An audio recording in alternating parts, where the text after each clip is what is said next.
Money has a way of revealing truths we'd rather keep buried. I learned this the hard way on a Tuesday afternoon while sorting through a stack of bank statements at my kitchen table. The numbers didn't add up. They hadn't for months. But today was different. Today, I finally saw the pattern. I'm Juliet, and until this moment, I thought I understood my life. Quiet, predictable, safe. The way I liked it after losing my parents young. But there it was, staring back at me from the paper.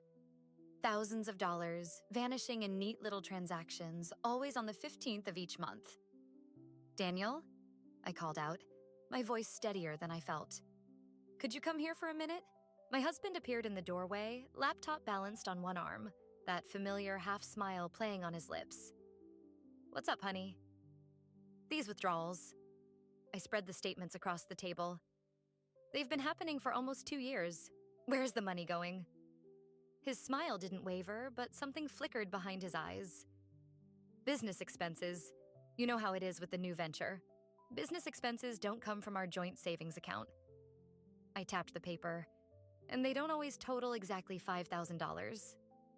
Daniel set his laptop down, his movements deliberate. "Are you monitoring my spending now?" "I'm trying to organize our finances." The words felt hollow, rehearsed. "These withdrawals total over $100,000. You never cared about the finances before." He leaned against the doorframe, arms crossed. "What's changed? Maybe I should have." I met his gaze. Maybe I trusted too much. He laughed, but it wasn't the warm sound I'd grown to love over our 7 years together. "You're being paranoid, Jules. This is exactly why I handle the money. You get worked up over nothing." "Nothing?" The word tasted bitter. "Show me the business records then. Prove it's nothing. I don't have to prove anything." His voice hardened. "This is my business, my work. You're a librarian, Juliet. What do you know about running a company?" The condescension in his tone made my skin crawl. I thought of all the times he'd dismissed my concerns, wrapped them up in pretty explanations that never quite made sense. "Your parents know about these withdrawals?" His face changed then, something ugly flashing across it. "Leave them out of this. My parents have nothing to do with our marriage." Funny how they always seem to be involved in everything else. I stood up, gathering the statements. "Especially when it comes to money." Daniel crossed the room in 3 quick strides, snatching the papers from my hands. "Enough. I won't stand here and be accused by my own wife. This conversation is over." "No," I said quietly. "I don't think it is." He turned back, his expression dangerous. "What's that supposed to mean?" "It means I'm calling Vanessa Brooks tomorrow." I watched his face pale slightly at the lawyer's name. I think it's time I understood exactly what's happening to our money. "You're being ridiculous." He crumpled the statements in his fist. "This isn't like you, Jules. You're acting crazy." Maybe the crazy thing was trusting you blindly for so long. I moved toward the door, but he blocked my path. "Where are you going?" "To Mia's." I grabbed my purse from the counter. "I need some air." "Running to your little friend won't change anything." His words followed me down the hallway. "You're making a mistake, Juliet. A big one." I paused at the front door, my hand on the knob. The mistake was thinking you'd ever tell me the truth. As I walked to my car, my phone buzzed.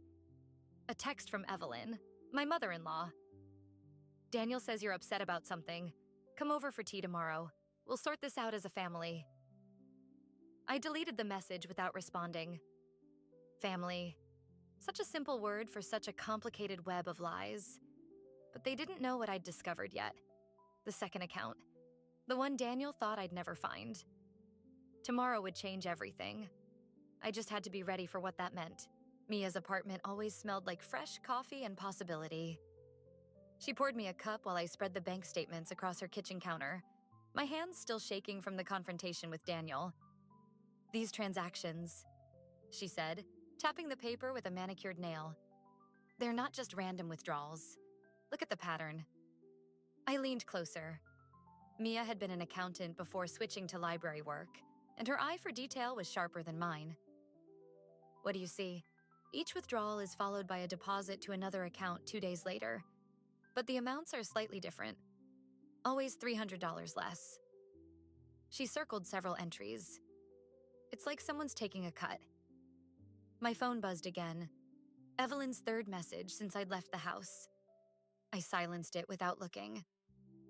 Your mother-in-law doesn't give up easily, Mia observed. She's probably already planning how to spin this at their country club. I took a sip of coffee, letting its bitterness ground me. Did I tell you what she said at dinner last week? Marriage is about trust, dear. Sometimes we must accept things we don't understand. Mia snorted, coming from the woman who audits her gardener's receipts. A knock at the door made us both jump. Through the peephole, I saw George Thompson's broad shoulders filling the frame. Juliet, he called out, his voice carrying that familiar note of authority. I know you're in there. We need to talk. Mia touched my arm. You don't have to answer. But I was already moving toward the door. 7 years of conditioning was hard to break. I opened it just enough to see his face. This little drama needs to end, George said, not bothering with hello. You're upsetting your mother-in-law, and Daniel is beside himself. Is that why you're here? To manage the situation? His expression hardened. I'm here because family matters should stay within the family. Whatever concerns you have about Daniel's business dealings. So you know about the money? A muscle twitched in his jaw. I know my son runs a successful company that supports your comfortable lifestyle. A lifestyle, might I add, that allows you to work part-time at that little library of yours. Your son is stealing from our joint accounts. Stealing? He laughed, but his eyes remained cold. You can't steal what's already yours. Perhaps if you showed more interest in supporting Daniel's work instead of playing detective. George. Mia appeared beside me. This is my home and you weren't invited. He looked at her like she was something stuck to his shoe. This doesn't concern you. Actually, it does. She held up her phone. I just finished looking up some interesting information about Thompson Enterprises. Want to explain why your company shares an address with 3 shell corporations? The color drained from George's face. You're making a mistake, he said, but his voice had lost its edge. Both of you. The mistake, I said quietly, was thinking I could trust any of you. After he left, Mia pulled up more records on her laptop. There's something bigger here, Jules. These shell companies, the regular withdrawals, it's too organized to be simple embezzlement. My phone lit up with a text from Daniel. Dad told me what happened. Stop this now or you won't like the consequences. They're scared, I realized. All of them. But why? Mia's printer whirred to life, spitting out page after page of financial records. Let's find out. That night, I didn't go home. Instead, I sat with Mia until dawn, piecing together the puzzle of my husband's deception. Each document revealed new questions. Offshore accounts, suspicious partnerships, and always, the shadow of George and Evelyn's influence. At sunrise, my phone buzzed with an email from an address I didn't recognize. The subject line read, Thompson Enterprises, what you need to know. Open it, Mia urged. Inside was a single sentence. If you want to know the truth about your husband's business, meet me at the Blue Crow Cafe tomorrow at noon. Come alone. The sender's name was familiar. Rebecca Turner, a former employee who'd left Thompson Enterprises 3 years ago under mysterious circumstances. I showed Mia the message. It could be a trap. Or it could be exactly what you need. She squeezed my hand. Sometimes the only way forward is through the fire. I stared at the email, feeling the weight of choice pressing down on me. Meeting Rebecca could destroy whatever was left of my marriage. Not meeting her might leave me trapped in this web of lies forever. I'll go, I decided. But first, I need you to help me move some money of my own. The Blue Crow Cafe sat wedged between a pawn shop and a defunct video store, its neon sign flickering like a dying heartbeat. Rebecca Turner hadn't changed much in 3 years. Same sharp features, same watchful eyes. She nursed a coffee gone cold, her fingers drumming against the ceramic. "I wondered how long it would take you to notice," she said as I slid into the booth. "Notice what?" "The pattern. The way they operate." She pushed a manila envelope across the table. "Your husband's family doesn't just steal money, Juliet. They steal lives." Inside the envelope, photographs spilled out like accusations. Our house, my house, captured at different times of day. Men in expensive suits entering through the side door when I should have been at work. Except I recognized one Tuesday timestamp. I'd called in sick that day. "They're using your home as a meeting point," Rebecca said, "just like they used my apartment when I worked for them. The difference is I figured it out faster." My coffee arrived, but the smell turned my stomach. "Why didn't you go to the police?" "With what? Photographs of rich men entering a private residence?" Her laugh was hollow. "The Thompsons own half this town, including most of the police force. Why do you think I left?" "You didn't leave." The realization hit like ice water. "They forced you out." She pulled up her sleeve, revealing a thin scar running from wrist to elbow. "Daniel has a temper when things don't go his way. Something tells me you've started to notice that too." My phone buzzed. "Daniel." "Where are you? Mother's waiting for lunch." "Don't answer," Rebecca warned. "The moment they know you're with me," the cafe's door chimed. George Thompson's familiar silhouette filled the entrance, and behind him, 2 men I'd seen in the photographs. "Juliet." George's voice carried across the room like a threat. "This is disappointing." Rebecca was already moving, sliding out of the booth. "Back door. Now." We made it 3 steps before one of the men blocked our path. "Miss Turner," he said, "this is a private family matter. Everything's private with the Thompsons," she spat, "until someone ends up dead." The cafe had gone silent, other patrons suddenly fascinated by their meals. George approached slowly, hands raised like he was calming a spooked animal. "Whatever she's told you," he said to me, "remember who your family is." "Family?" The word tasted like poison. "Is that what you call this?" "Your husband is worried sick. Come home, let's discuss this properly." "Like you discuss things with Rebecca?" His expression hardened. "That situation was unfortunate." "That situation was attempted murder," Rebecca cut in. "Tell her, George. Tell her about the insurance policy Daniel took out on her 6 months ago." The world tilted sideways. I grabbed the nearest table for support, photographs scattering across the floor. One landed face up. Daniel shaking hands with a man I recognized from the local news. A businessman recently found dead in his car. "Enough." George snapped his fingers and the men moved forward. "This ends now." What happened next blurred like a fever dream. Rebecca's elbow connecting with a jaw. My purse spilling, bank statements flying. The back door slamming open to reveal Mia with her phone raised, recording everything. "Touch either of them," she announced, "and this goes live to every news outlet in the state." George froze, calculation replacing anger. "You have no idea what you're involving yourself in." "Actually," Mia's smile was razor sharp, "we have exactly the right idea. Why else would you be here?" We backed toward the door, Rebecca's hand tight around my wrist. "The insurance policy," she whispered. "That's your proof. Start there." George called after us. "Daniel won't forgive this betrayal." I turned back one last time, seeing him clearly for the first time. Not a powerful patriarch, but a desperate man trying to hold his empire together. "Good," I said. "Neither will I." In Mia's car, speeding toward the lawyer's office, Rebecca finally spoke again. "They'll come after all of us now." "Let them." I clutched the envelope of photographs, my hands steady for the first time in days. I'm done being afraid. My phone lit up with a text from Daniel. "Whatever you think you know, you're wrong. Come home now, or I can't protect you anymore." I typed back 6 words that would change everything.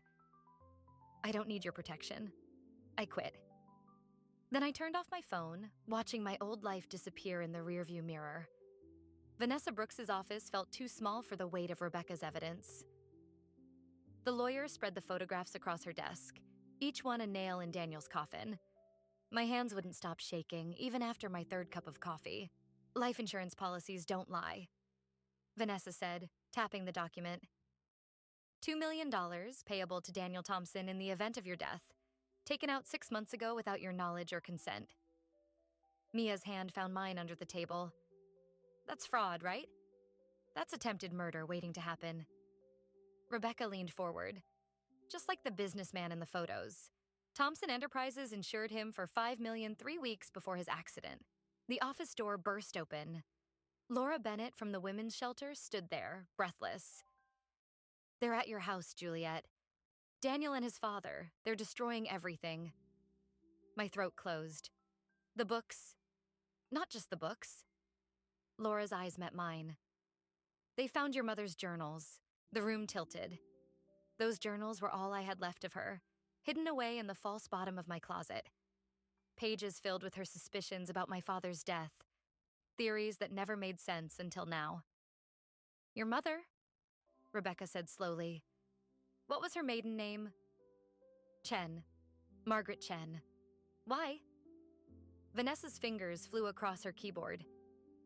Chen International Holdings, owned by your grandfather until 20 years ago, when it mysteriously collapsed after partnering with Thompson Enterprises, I finished, the truth hitting like a physical blow. My father worked for Daniel's family back then. And died in a car accident 3 months later, Rebecca added, just like our recent businessman friend. My phone buzzed. A video message from Daniel. My childhood bedroom in flames, my mother's journals feeding the fire. His voice calm and collected. Come home now, or everything burns, including these interesting theories about your father's death. He's bluffing, Mia said. The journals are already burning. But the evidence isn't. I pulled out my phone, hands steady now. Mother never trusted paper alone. The video I'd been saving loaded slowly. Security footage from my father's office the night he died. A younger George Thompson entering, then leaving 2 hours later. My father never came out. Where did you get this? Vanessa leaned closer.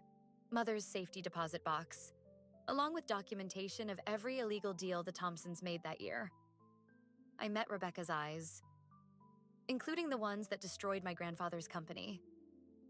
Laura's phone chimed. They're leaving your house, and Juliet, Evelyn's with them. Good. I stood up, surprising myself with my steadiness. Let them run home to plan their next move. We have what we need. If we release this, Vanessa warned, there's no going back. They'll come at you with everything they have. They already killed my father, tried to kill Rebecca, planned to kill me. The words came out cold, certain. I'm done hiding. Mia touched my arm. What about the other wives? The other accidents? That's why we're not going to the police. I pulled out my laptop. We're going to every major news outlet simultaneously. Let the court of public opinion do what the justice system won't. They'll deny everything, Rebecca said. Let them. Mother kept receipts. 20 years of detailed records waiting for someone to finally use them. My phone buzzed again. Evelyn this time. Whatever you're planning, remember that family protects family. I typed back. Yes, they do.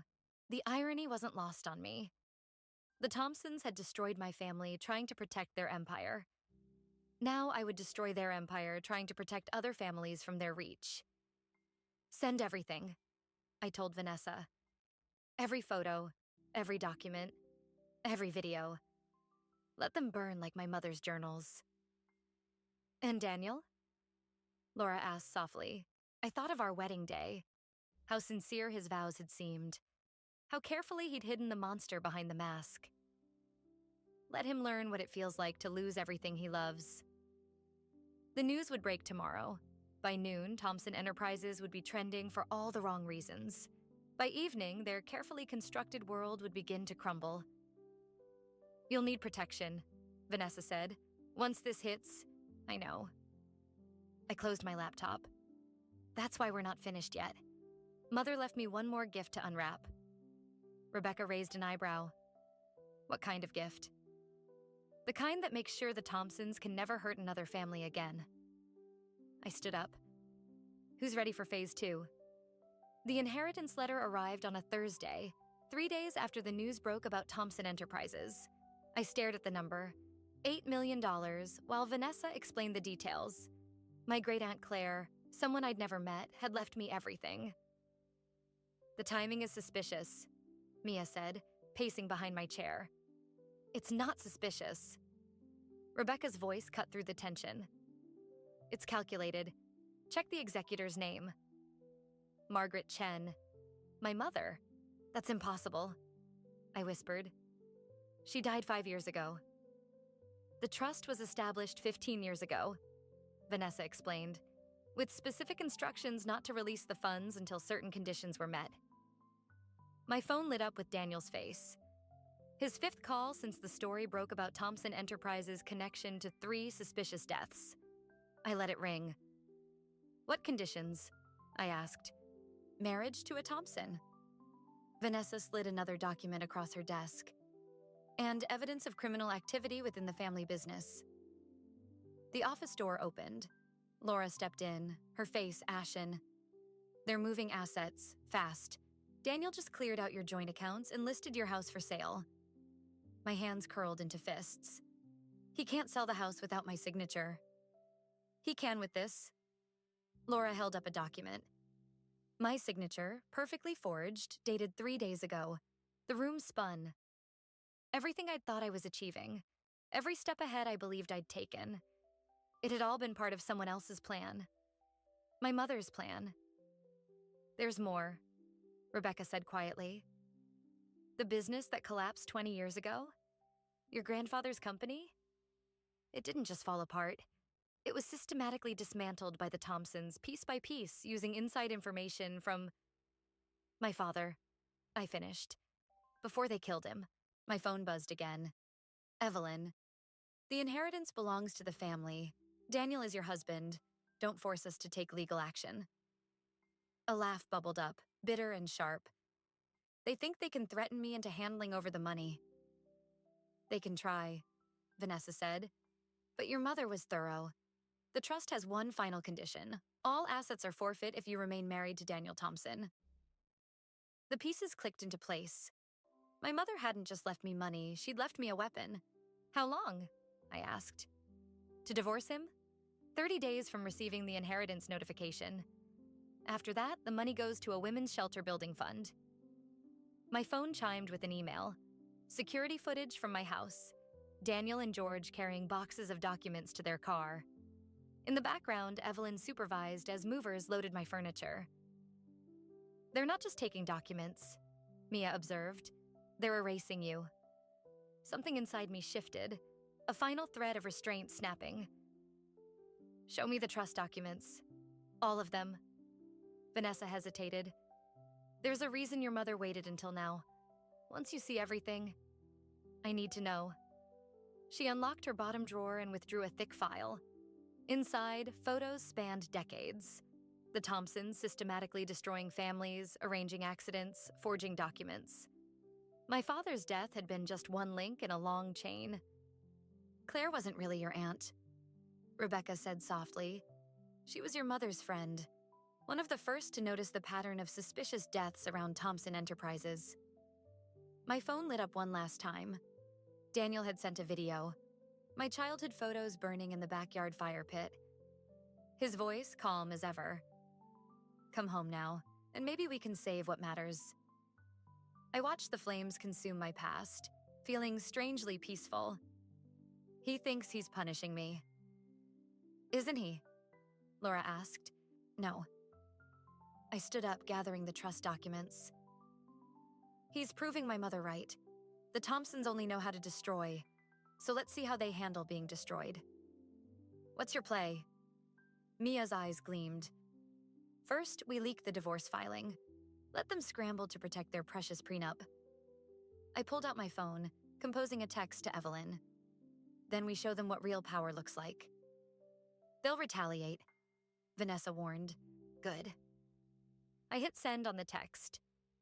Thank you for making this easy. See you in court. The response came instantly.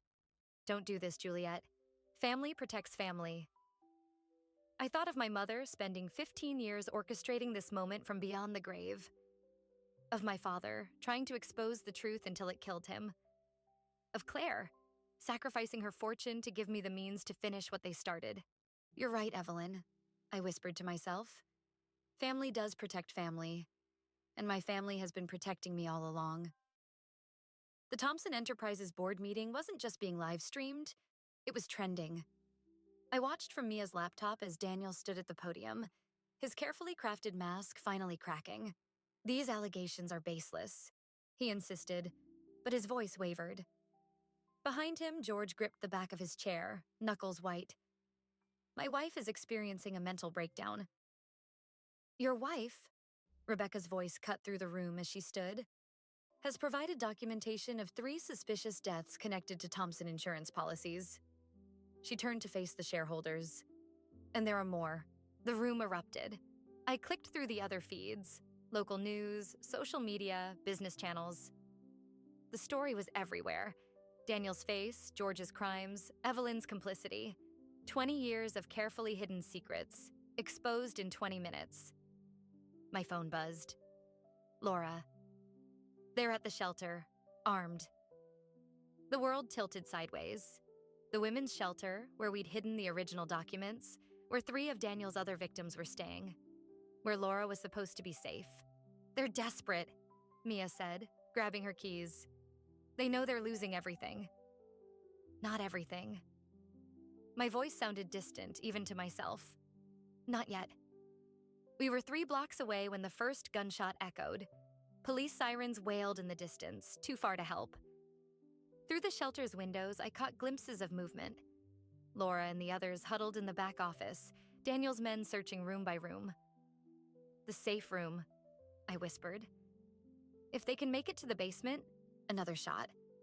Glass shattered somewhere inside. Juliet, wait. But I was already moving, using my key to slip through the side entrance. The shelter's hallway stretched dark and endless. Voices drifted from above. Daniel's men coordinating their search. In the distance, Laura's office door stood ajar, a thin trail of blood leading inside. My phone lit up silently. Daniel. Did you think I wouldn't find them?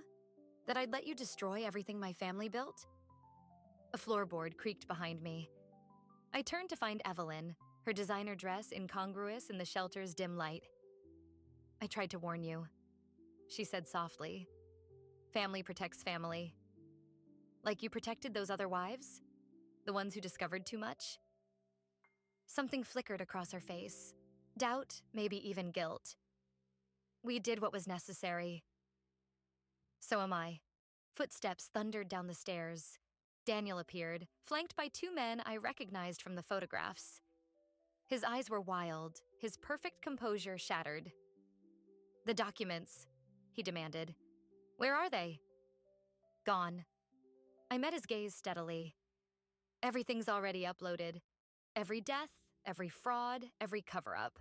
Your father's signature on my father's murder. Your signature on Rebecca's attack. You're lying. Check your phone. He did. The color drained from his face as notifications flooded in.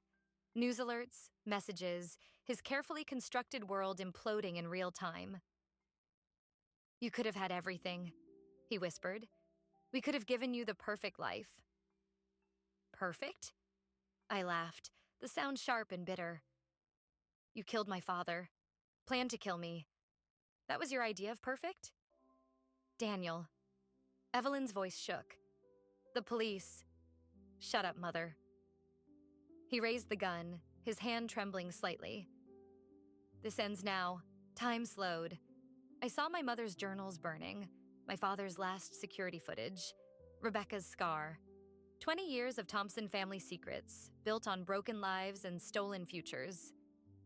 You're right, I said. It does. The basement door burst open. Laura emerged with the other women, phones raised, live streaming everything. Behind them, Mia and Rebecca blocked the exit, ensuring no one could escape. "Say hello to your shareholders, Daniel," I whispered. "They're watching." His finger tightened on the trigger. In that moment, I saw what my mother must have seen all those years ago. The rot at the heart of the Thompson family, the darkness they'd tried to hide behind wealth and power. The gun wavered. Sirens grew closer. "Daniel, please," Evelyn begged. "Don't." The shot rang out, deafening in the narrow hallway. But it wasn't Daniel who fired. George Thompson stood at the top of the stairs, his own gun smoking. "No one," he said calmly. "Threatens my family." I felt the impact before the pain. My mother's final gift, the truth that would destroy them all, still clutched in my hand as the world faded to black. The last thing I heard was Evelyn's scream.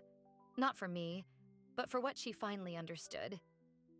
Their perfect family was built on nothing but lies, and now those lies would bury them all. The hospital lights flickered overhead as I woke to find Evelyn Thompson sitting beside my bed. Her perfect posture remained, but her eyes held something I'd never seen before. Fear.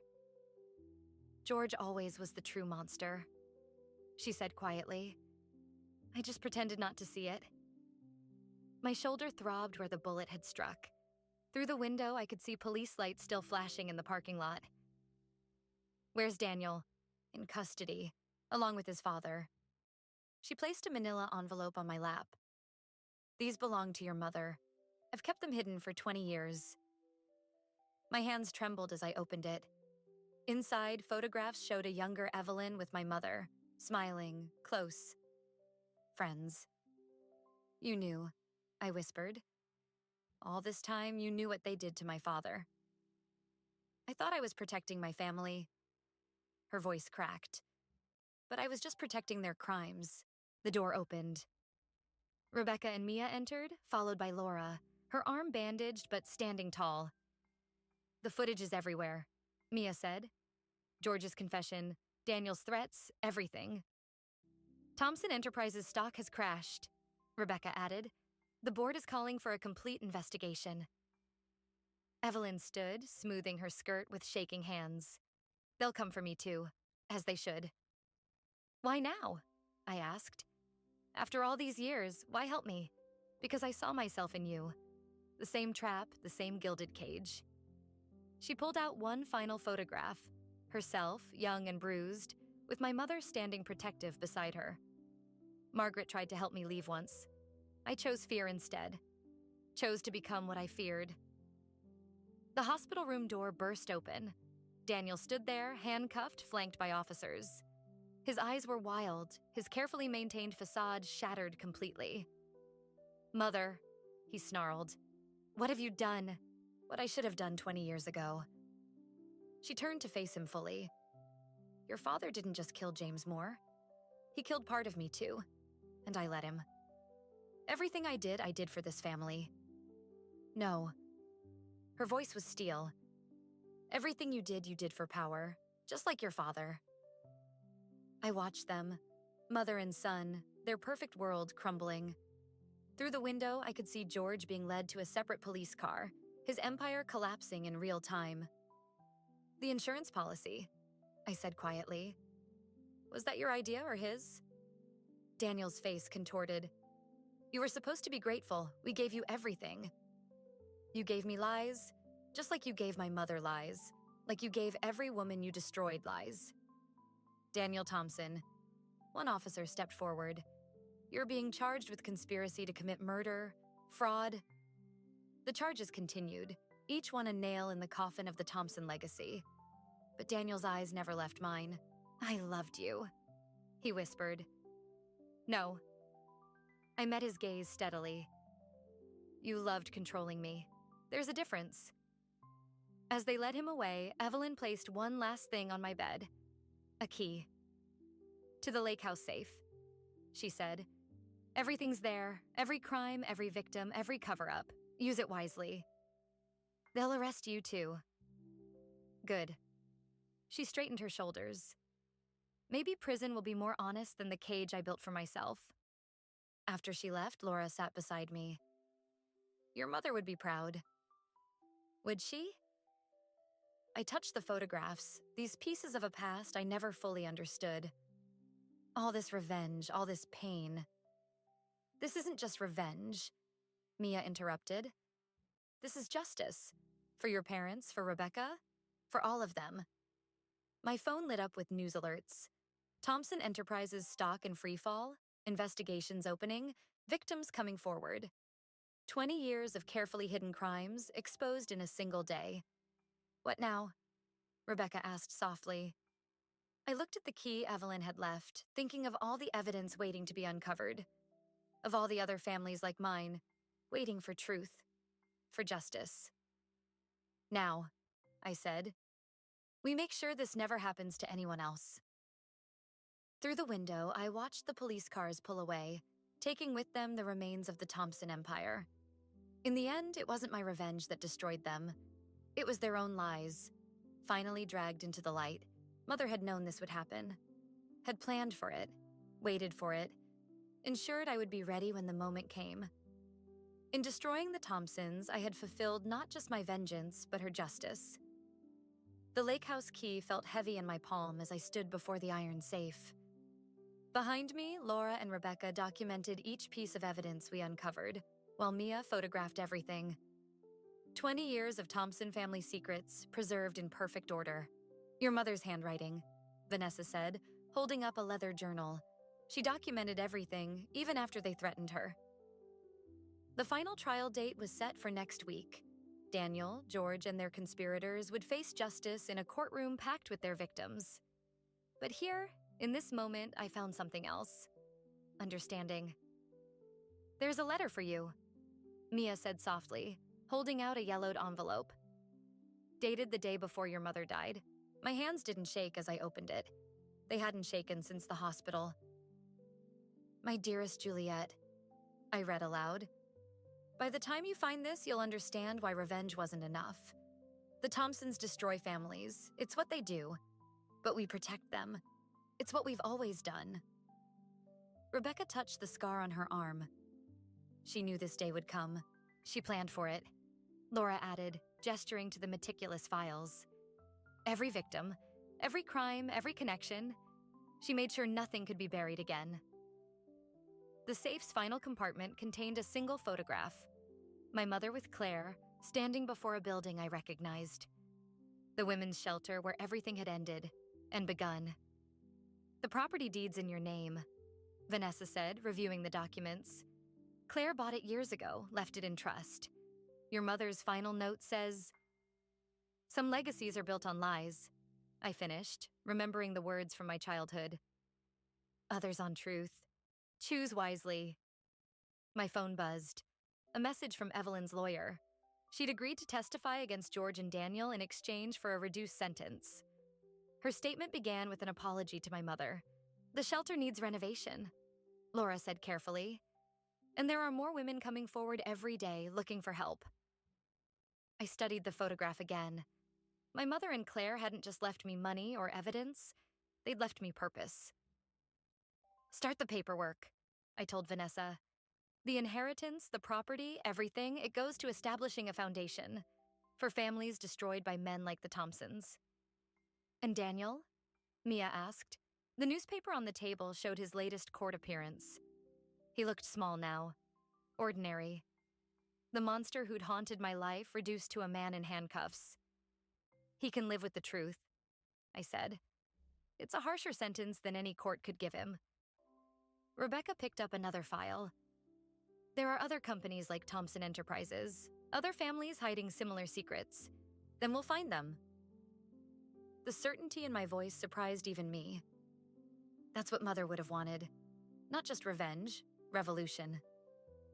The lake house windows reflected the setting sun, painting the room in shades of amber and shadow. In that light, I could almost see my mother standing there, planning this moment, ensuring her daughter would have the strength to finish what she started. The contractors can start Monday, Laura said, already making calls. We'll need offices, counseling spaces, security systems. And a library, I added, thinking of all the stories yet to be told. Every shelter needs a library. The last document in the safe wasn't evidence or legal papers. It was a simple note in my mother's hand. Remember, darling, the strongest walls aren't built with stone, but with truth. Build something that lasts. Outside, Mia's camera captured the final rays of sunlight striking the lake. Soon, this peaceful place would transform into a sanctuary for others like us. Survivors turning their pain into power. Ready? Rebecca asked, holding the last box of evidence. I locked the empty safe, pocketing both keys, the iron one from Evelyn and the golden one my mother had left behind. Different keys, different legacies, both leading to the same truth. Sometimes justice wears the face of vengeance, but healing wears the face of hope. Ready, I said, and stepped into the fading light, leaving the shadows of the Thompson legacy behind. The lake house would tell new stories now. Stories of women rising from ashes, of families rebuilding from ruins, of truth emerging from darkness. My story, our story, was just the beginning.